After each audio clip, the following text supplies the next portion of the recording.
We are now at number 17. 17. Lamar Jackson. Now, this is where the list starts getting interesting and starts getting tight.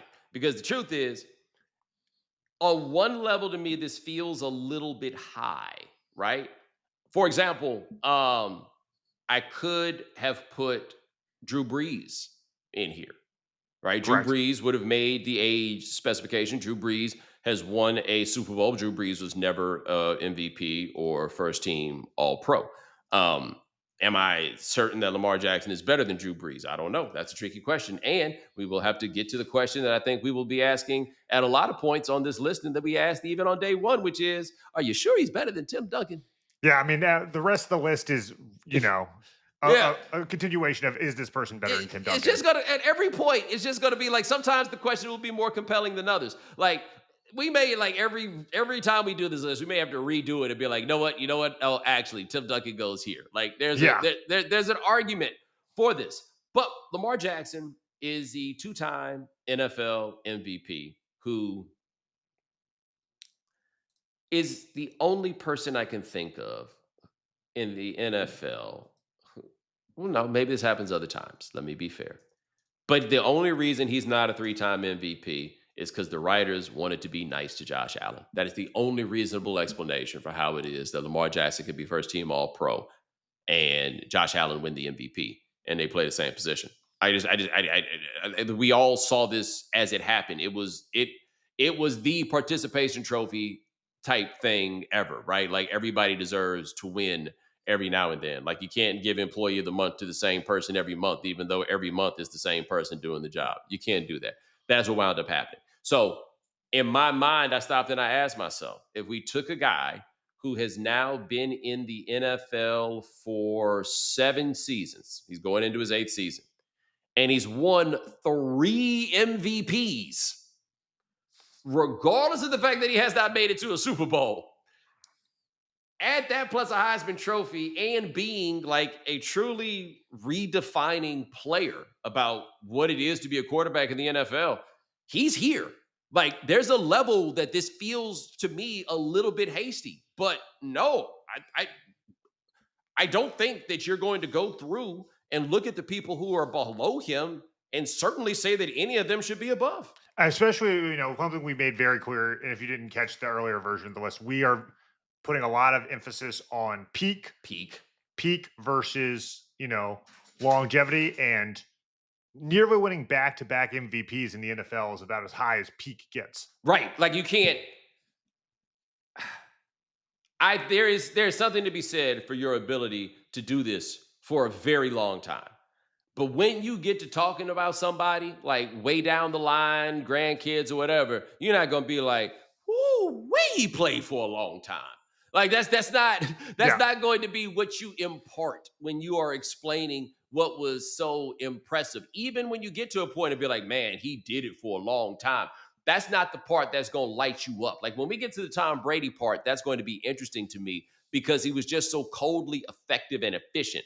But it was nothing that just made you. He ain't do nothing to set your hair on fire. You just in the end had to look at it and be like, oh, okay, he's that dude for getting the job done. Lamar has largely gotten this job done and done this with varying levels of talent. Like you can't say he's out there for dolo now at this point, but there were points at which it was looking like another. You're the best player on the high school team, and we put the ball in your hand, and you go do whatever.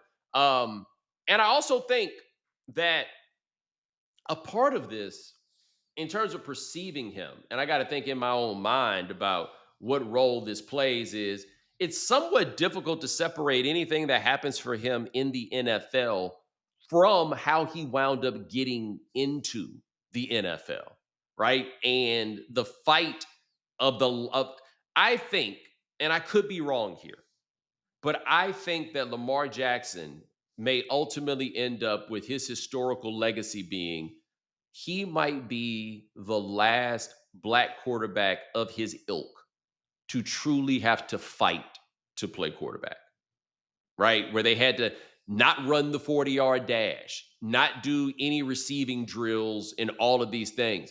And I do have this hot take. not all of that is as racist as it seems, right? Some of it is, obviously. But if you don't think that he's a great quarterback, I think most of us do think you'd at least give him a chance at doing some of the other stuff, right? Got to I think kick the the tires on it. I think the wild thing about Lamar is you almost see this level of doubt twice. Obviously, it's two different things, Right. but the whole league comes in and doubts him. He ends up being the last pick of the first round, including the Ravens passing on him Yes. early in that draft. And then you see, fast forward a few years later, he's restricted free agent. Any team in the league can get him for matching his contract and two first round picks. Obviously, you have collusion element, but no one was willing to break ranks and go get him. Right. And Right. then it's still doubting his, with his injury risk and everything else. And then he comes out afterwards, wins an MVP, and nearly wins the second one. And now, by the way, you raise a point.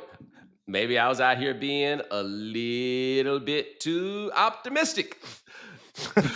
Perhaps there is still an opportunity for them to doubt the black quarterback. My fault, Ryan. I, I had forgotten that they just did that a couple of years Years ago, yeah. But that happened. But you would hope at the very least that that could be what the legacy winds up being for him, though, because there's not that much that you could ask for. And he is a very good pocket passer. I think it is very easy for people to try to dismiss that. I think it is especially easy if you don't know anything about college football. And what the offense that Cam Newton was running at Auburn is not the Bobby Petrino offense.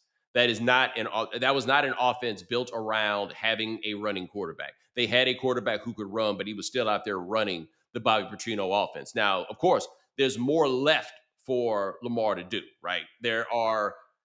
He is going to make it to the Hall of Fame, right? I don't think he is a Hall of Famer necessarily right now at this moment, but two-time MVP, three-time first-team All-Pro quarterback. I feel pretty confident that he is going to go to the Hall of Fame.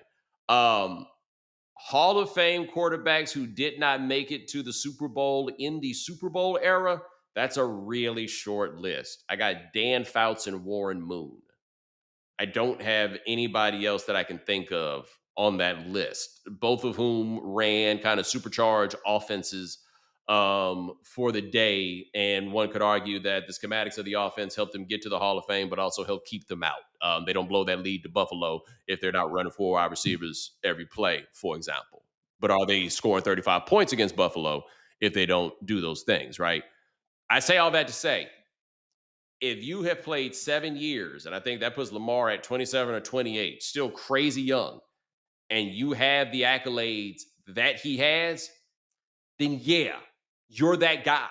And I don't think that we talk about him really in those historic terms because we're still asking the questions about the Ravens team's success on his watch. However, he's earned the praise that he is getting from this list.